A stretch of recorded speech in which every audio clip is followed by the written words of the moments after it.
The reading and writing section on the SAT is where a lot of students leave points on the board. Not because they can't read and not because the passages are just impossible, but because they don't have a method. They read the passage, they look at the question, and they pick the answer that sounds right. Right? They go with their gut instinct. And that gut instinct can get you a lot of questions correct, but it's the difference between getting maybe a 600 and a 700 if you just go with your gut instinct. In this video, I'm going to show you a repeatable method for tackling the reading and writing part of the digital SAT. First, let's quickly make sure you understand the format of the SAT, because the digital SAT is much different than the older versions. First, the reading and writing section of the digital SAT has 54 questions spread between 2 modules. Each module is 32 minutes long, so you have about 71 seconds per question. That might sound manageable, but it does go pretty fast.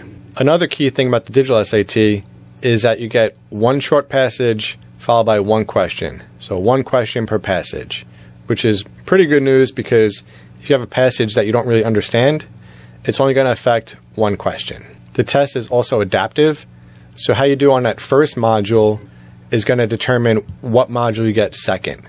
So if you do about above 2/3 correct on the first module, you're going to get the harder module second. And if you do less than 2/3, you're going to get the easier module second. Okay, but you want the harder module. You need to get the harder module to maximize your score. Each module consists of reading comprehension questions and writing and language questions. And there's a little bit of a different strategy for each of those. So the basic 3-step method for reading type questions is 1, read the questions first. This might seem counterintuitive, but you want to read the question first so you know what to look for. But do not read the answer choices, because 3 of them are wrong, and you don't want to read any wrong information before reading the passage. Step 2 is going to be to read the passage with the question in mind.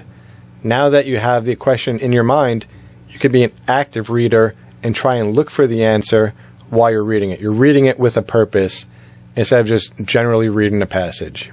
And step 3 is predict what the answer is going to be before you read the answer choices. You might be right, it might be a different answer, but you'll probably be on track or somewhat on target to what the actual answer is. If you go into it with that predicted answer, you're not going to fall for one of the trap answers that are in there. These 3 steps might sound simple, but it takes practice to really get it down and get used to applying it. You have to practice a lot of questions, which is something that our on-demand course offers. Let's look at some common traps to look out for in the reading questions. So the first trap is the partially true answer. So what this could be is something that is factually true and stated in the passage, but it doesn't answer what the question is asking. So if you have a main idea question, it might give you an answer that is true based on the passage, but doesn't describe what the main idea is. Also, sometimes the answer choices are relatively long. So you might start reading it and you read half of the sentence and you're like, okay, this is right, this matches up.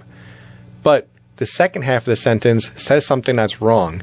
And because you didn't read the full answer, you're going to get tricked into picking that as the correct answer. It's the second part of the sentence that made it wrong. Trap number 2 is extreme language. So most passages on the SAT are measured and academic.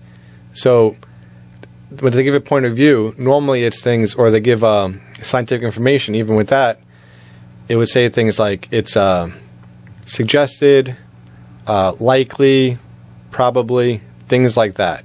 But the answer choices might be extreme and say things like definitely, always, and things like that. So if the passage is measured, like not taking extreme views, and the answer choices are taking extreme views, those are going to be wrong. Trap number 3 is students' own outside knowledge. So the test is testing you on what information is in the passage.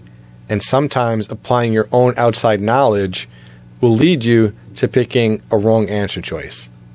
You have to base your answers on the information that's in the passage only. Okay, here's a trick for the writing type questions. So these are going to test things like punctuation, pronouns, transitional phrases, modifiers. And the way to approach these is look at the answer choices first. If the punctuation in the answer choices is changing and everything else is relatively the same, it's a punctuation type question.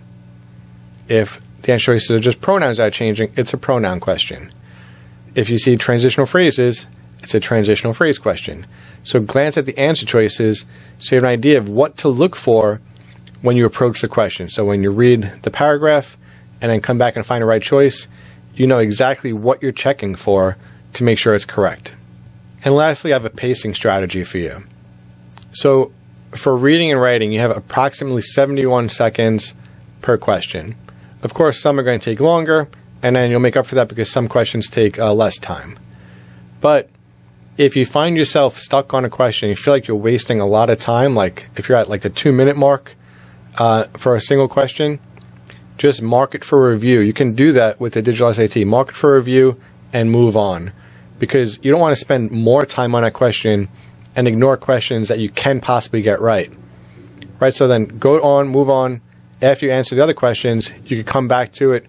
Maybe something clicks, maybe it doesn't, but at least you didn't waste a lot of time on that single question.